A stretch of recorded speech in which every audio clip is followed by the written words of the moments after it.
that's why it's a liftlock, because it lifts you up to the next level of the river. So we'll go in here and then you'll see us moving along the thing.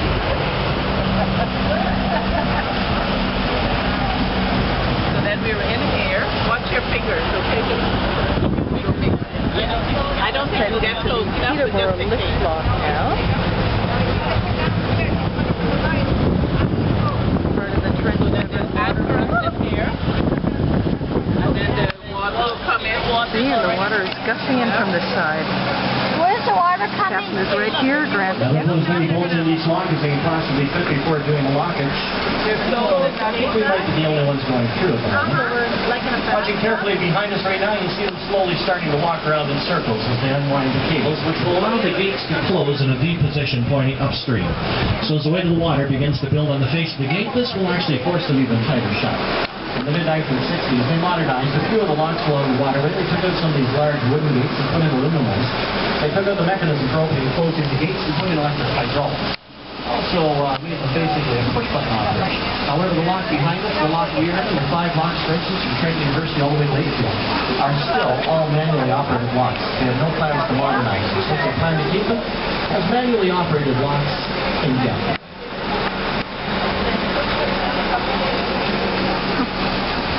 The majority of the locks along the waterway look just like this one, like I said.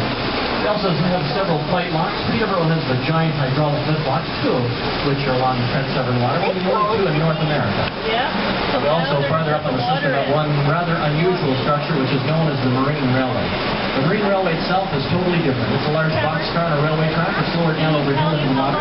Boats are driven inside of the boxcar, secured, and then the entire boxcar with its contents and vessels is hauled up high and dry up out of the water over hill and out into the lake on the opposite side. We won't see that one today, but that's a long distance up the waterway from where we are. Once they get the gates closed behind us, they walk to the gates in front of us, and we see the tank mechanism, one behind the green sign on the right, the other on the left on the canopy top. They'll begin to turn the crank. As they turn the crank, it drives the shaft straight down behind the gate in front of us. Opening or activating was known as a gate valve. This was basically just a trap door on the base of the gate in front of us. As that gate valve opens, water from the upper reach flows under the gate through the valve and into the chamber, and we slowly begin to run.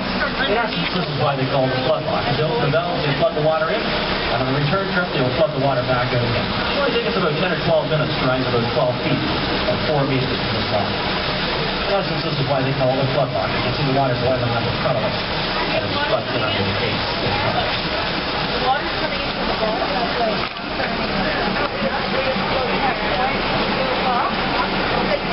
One of the very first people that ever put to paper the concept or idea of building a structure like this was actually Leonardo da Vinci, as he drew out the first concept of a lock. Eventually, an Englishman by the name of William Lock decided to take his plans and build one of these things. That's why they call them locks, and not da Vinci's.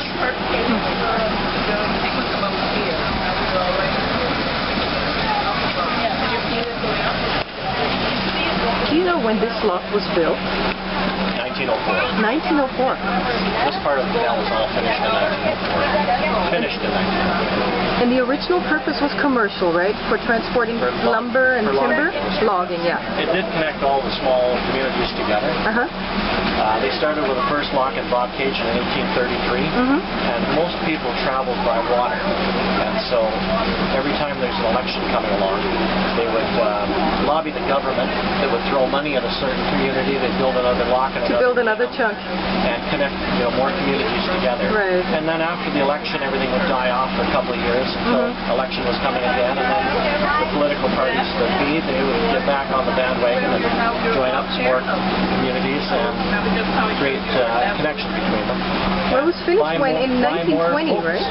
Sorry? Buy more votes that way. Yeah, exactly. You got it. What is the most recent part of the canal? Which area? This was one of the last pieces to be built. Yeah. Okay. To connect it all together. Very interesting. So this is a side arm here. This is a man-made canal. This is part of the canal. Ah, okay. The Trent-Severn Waterway is made up of lakes, rivers, and canals to join it all together. This is part of the canal system. Oh, okay. The river flows to the west side of us down around Peterborough. Okay. And it flows from the south to the north? It flows from the north. Oh, from the north to the south. To the south. Ah. in this direction. Okay. From Balsam Lake, which is the highest point on the Trent-Severn Waterway, it also flows the west out towards Lake Simcoe and then into Georgian Bay. Okay. So it flows in two directions from Balsam Lake. So the watershed is right there, half Well, of the it. watershed that feeds it is farther north again. It's in the Halliburton Highlands. Oh, I All of that see. area feeds this area. Very This area originally was covered with large timber, of course. The logging industry came through in the 1800s, and when they did, they logged all of the huge white pine from the main shorelines of the Trent-Severn Waterway itself. Dropping the logs onto the waterway, they float them down the mills. These logs were pulled out of the water, cut into square timber, put back in the water, wrapped it together, continued downriver to Lake Ontario, and then on to Montreal, where much of it was loaded onto larger ships and exported to Europe to build a train. When they depleted all the shorelines around the main channels of the Trent, then they moved farther up into the system to the north of us, the tributaries that feed these. And they started putting in dams on the northern lakes, because from those lakes were all small creeks and rivers coming into these ones, which were not conducive to moving logs in any great number at certain times of the year. So they put in dams back on the northern lakes. That way through July and August, when they wanted to flush more logs through, they would simply open up the dams and flush the rivers. Basically, the water that they have in those northern lakes is created by the snow melt in the spring. It creates vast reservoirs of water.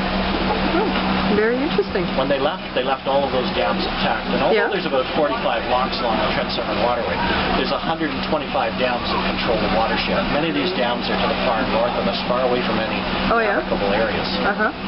So during the July and August, when we've had very little precipitation in this area, these lakes would normally start to drop very quickly if it were not for those northern lakes, because they'll go back and open up the dams and siphon the water off into these ones, keeping these lakes and rivers all at a constant level. Oh, so you just draw from the water in the north. People that cottage back there are a little against it, because they'll lose a lot of water out of the lakes over the course of the summer, but it's something that's been going on since time began here. Very interesting. And it actually goes pretty quick, eh? We're almost up to the same level here. They're putting quite a few million gallons into this chamber very quickly. Wow. So it doesn't take long. Million gallons? Yes. Oh, okay. I think it's 3.5 million. Really? Yeah. Okay. I think it's about 3. That's a lot of water. Wow.